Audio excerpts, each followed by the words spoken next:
The courtroom buzzed with quiet chatter before the bailiff shouted for silence. At the defense table stood Marcus Hale, a calm, stoic man in his late 40s, dressed in civilian clothes, but his posture gave away a lifetime of discipline.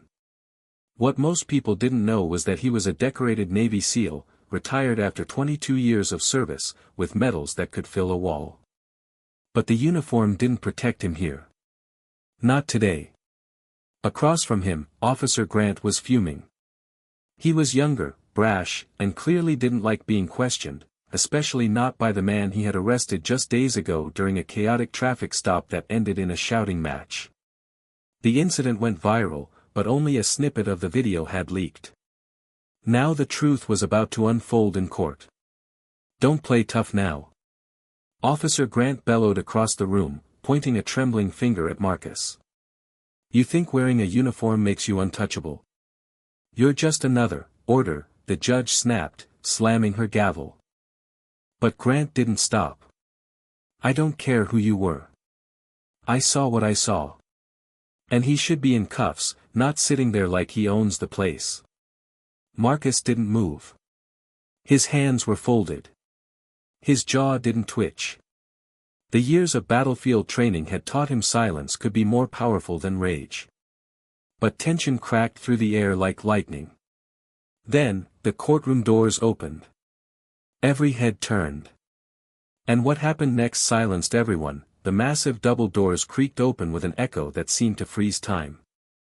A man stepped in, tall, broad-shouldered, every inch of his uniform pristine. Rows of ribbons stretched across his chest. 4 silver stars glinted on his shoulders. A general had just entered the courtroom. Gasps rippled through the crowd. Even the judge blinked twice in disbelief. Reporters scrambled to adjust their cameras. Officer Grant's face drained of color. General Samuel R.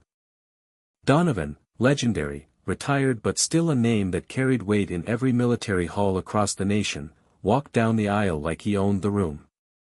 Because in many ways, he did. Without a word, he marched to the bench and handed the judge a sealed folder. She opened it carefully, scanned the contents, and her face changed immediately. Stern turned stunned. "Is this official?" she whispered. The general gave a single, slow nod. "Yes, Your Honor. These are classified commendations, now declassified for this hearing. They detail the actions of Petty Officer First Class Marcus Hale, including the lives he saved and the missions he executed." He turned, not to the courtroom, but to Officer Grant directly. "You screamed at a man who once held his bleeding teammates' organs in with his bare hands, while carrying him 2 miles to an extraction zone under fire.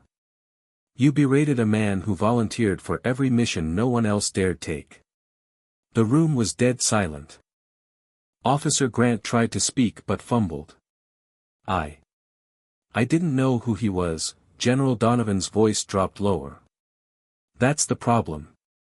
Then, turning back to the judge, the general added, "I request this man's record be entered into the court's official record, not because he asked, but because he earned it." Marcus still hadn't moved. But now the world was moving around him. Officer Grant took a step back. His earlier arrogance drained into silence. No one was laughing now. No one was interrupting. The general's words had shifted the entire atmosphere, from courtroom drama to something deeper. Something sacred. The judge slowly laid the documents down. She addressed Marcus directly. "Mr. Hale, or should I say Petty Officer Hale, you chose not to present any of this information in your defense." Marcus finally spoke. His voice was quiet. But every syllable carried the weight of decades. "I wasn't here to prove who I am. Just to tell the truth." That landed like a punch to the chest. The judge nodded slowly, visibly moved. "And you maintained full composure while being insulted and provoked in that video?" "Yes, Your Honor." Officer Grant tried to interject. "I didn't mean..." Silence, the judge snapped, her patience now threadbare. "This court has seen your body cam footage, and what wasn't shown online paints a very different picture. The aggression. The language. The escalation, all started by you. The audience shifted uncomfortably in their seats. Reporters were typing faster than ever. The general remained standing, arms behind his back. His stare never left Officer Grant. The judge continued, "You may have worn a badge that day, officer, but you forgot what it stood for. This man lived by a code under conditions you can't begin to imagine. And instead of respect, you gave him disdain." There was a pause. Then she turned to Marcus. "Mr. Hale, would you like to say anything before I make my ruling?" He shook his head. "No, ma'am. I think the general said enough." The judge glanced at Donovan. He gave a respectful nod. Then she raised the gavel. But just before it came down, the prosecutor stood up. "Your Honor," she said. "In light of the new evidence and character documentation, the state withdraws all charges." The gavel paused mid-air. And the courtroom exploded in whispers. The judge slowly lowered the gavel without striking it. "Motion granted. All charges against Mr. Hale are hereby dismissed with prejudice." With prejudice. That meant the case couldn't be reopened. It was over, permanently. The courtroom doors hadn't just opened for a general, they'd opened for justice. Marcus exhaled, just once, but didn't smile. He simply nodded with quiet dignity. For him, this wasn't victory. It was vindication. Officer Grant looked like he wanted to sink into the floor. But the judge wasn't finished. "Officer Grant, remain where you are. I am formally requesting a review of your conduct during this arrest." "You are not dismissed." The bailiff stepped closer to Grant, not to arrest him, but to watch him. The general turned to leave, but the prosecutor stopped him with a hesitant voice. "Sir, may I ask, why you came? Most generals don't walk into civilian courtrooms." Donovan turned halfway. "I didn't come here as a general. I came here as a man who served beside Marcus Hale. You don't leave your own behind, not in war, not in peace. He's been carrying too much alone." Then he looked at Marcus. "It's time the weight shifted back to those who deserve it." Without another word, Donovan walked out. And this time, when the doors closed, they didn't echo like before. They thundered. Marcus sat still, letting it all settle. Around him, the crowd was buzzing, a storm of whispers and awe. But Marcus? He was already somewhere else in his mind. Maybe a desert. Maybe the ocean. Maybe holding the hand of someone he didn't save. Whatever it was a place no courtroom could ever reach. As the courtroom emptied, Marcus Hale remained seated.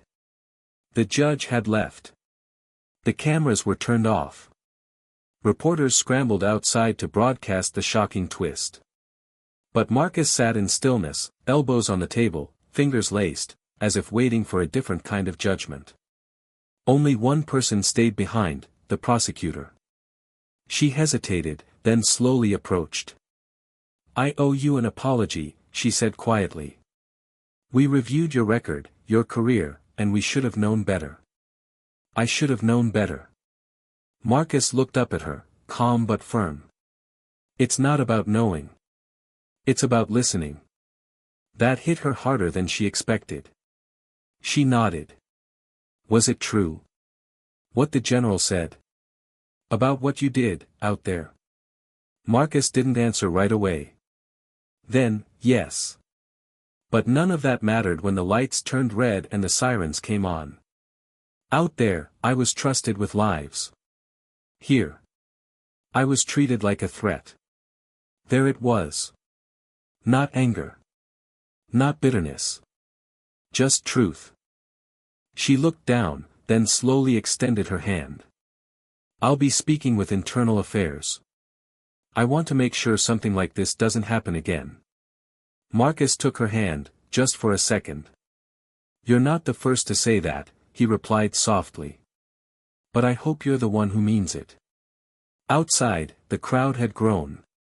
Veterans, civilians, even a few active-duty soldiers had gathered, waiting to see him walk out.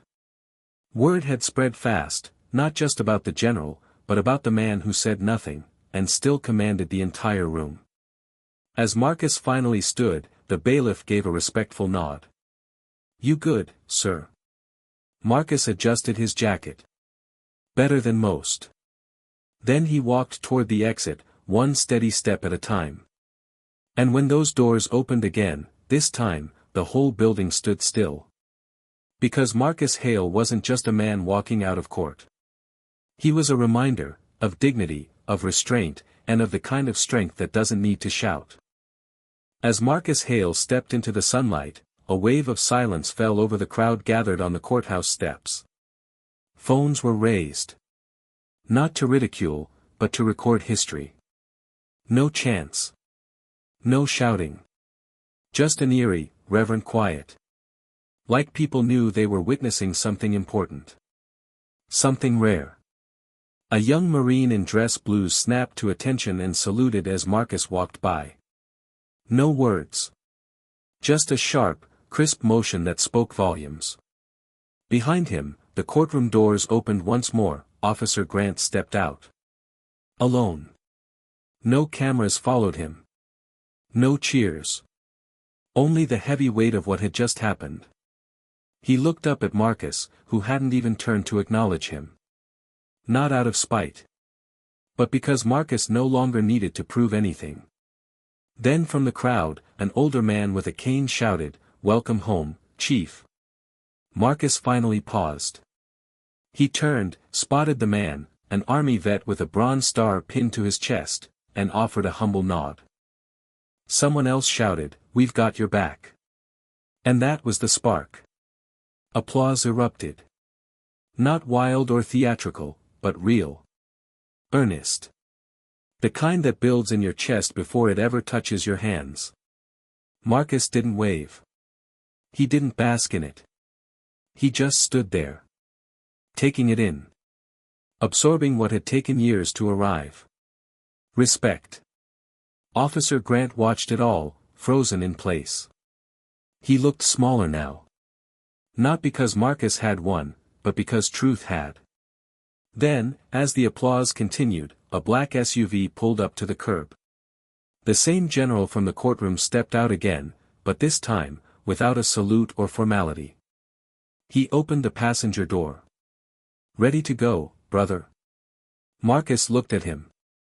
And for the first time that day, he smiled. "Yeah," he said. "Let's go home." The SUV pulled away from the courthouse slowly, rolling past the sea of onlookers who had gone from curious spectators to silent witnesses of something deeper than justice, honor reclaimed. Inside, General Donovan glanced over at Marcus. "You held it together back there," he said. "I know that wasn't easy." Marcus looked out the window, watching people salute, clap, or simply stand still as they passed. "I've been through worse," he said. "But that was different." The general nodded. "I saw that video the night it went online. Knew it would go bad. I called in every favor I had left. Not because you needed rescuing, but because the truth needed a voice louder than lies." Marcus stayed quiet for a moment, then asked, "Do you ever wonder if the country we serve still sees us?" The general's face grew serious. "Not always. But moments like today, they remind me there's still hope. People remember. Even if it takes a courtroom and a storm to wake them up." They drove in silence for a while, past the city, out toward a quiet road lined with trees. Peaceful. No sirens. No tension. Just wind and sun. Then the SUV turned into a modest military cemetery, a place Marcus visited often, but never talked about. The general parked and said nothing. Marcus stepped out alone. He walked through the rows until he reached a headstone. Weathered. Simple. A name and a trident engraved on white marble. It was his teammate. The one he couldn't save. He crouched down slowly and placed his hand on the stone. "They finally saw," he whispered. Took long enough. He stood back up, squared his shoulders, and saluted, not for show, but for closure. And for the first time in years, Marcus Hale felt free. As he walked back to the SUV, the general was already holding the door open, a faint smirk on his face. "No more courtrooms," he said. Marcus got in. "Just peace." The doors shut. And this time, the silence didn't feel like tension. It felt like victory. 2 days later, the video from the courtroom was everywhere. Clips of Officer Grant shouting. The moment General Donovan walked in. The judge slamming down the truth like a hammer. And most powerful of all, Marcus Hale saying nothing, just being. Veterans across the country began sharing their stories. #Justice for Hale started trending. Not as a protest, but as a statement. That silence doesn't mean guilt. That service doesn't end when the uniform comes off. And that dignity still matters. Officer Grant. He was suspended pending investigation. The department released a quiet statement about training reforms and accountability reviews. But they knew the damage was done. The system had been tested, and for once, it bent in the right direction. Meanwhile, Marcus Hale stayed out of the spotlight. He didn't sign a book deal. He didn't do interviews. No talk shows. No cameras. He went back to coaching local kids in swimming. Volunteering at the VA hospital. And every so often, he and General Donovan met at the same diner they'd always gone to after missions, corner booth, black coffee, no fuss. One evening, as the sun dipped low, a young man approached Marcus at the diner counter. "You're that SEAL, right?" the kid asked, nervous. "From the courthouse." Marcus glanced over and nodded politely. "My dad served," the kid said. He always said real warriors never need to prove they're tough. They just are. Marcus looked him in the eyes. "Your dad was right." The young man smiled and walked off. And Marcus Hale, the man who faced war, injustice, and his own silence, sipped his coffee, knowing he didn't need medals or headlines. Because real respect, it's earned quietly. And it lasts forever. A week after the courthouse incident, a letter arrived at Marcus Hale's doorstep. No return address. The envelope was handwritten, sealed with care. He opened it slowly. Inside, on plain white paper, were just a few lines. "I failed to recognize what stood before me, not a threat, but a protector. I let bias blind me. I hope, in time, you'll understand how much this moment changed me. I've resigned from the force. I'm going to learn how to serve the right way." Grant Marcus stared at the signature for a long time. It wasn't forgiveness. It wasn't closure. But it was something. He folded the paper and placed it in an old box beside letters from comrades long gone. Not out of sentimentality, but because people who face truth, even late, deserve a place in the story. Later that evening, Marcus returned to the cemetery. No fanfare. No cameras. Just him and the headstone again. He knelt, set down the letter, and whispered, "They're still learning, brother. But we're not done yet." Behind him, the wind rustled gently through the trees, like an answer carried from somewhere deeper than words. Marcus stood. Walked back to his truck. And drove off, not as the man the world had labeled, but as the warrior he'd always been. Months passed. The courtroom video faded from headlines, replaced by newer dramas. The hashtag stopped trending. Commentators moved on. But something stayed behind, quiet, unshakable, permanent. In one small town's Veterans Hall, a new plaque was mounted. No ceremony. No cameras. Just a few old warriors gathered as the bronze was unveiled.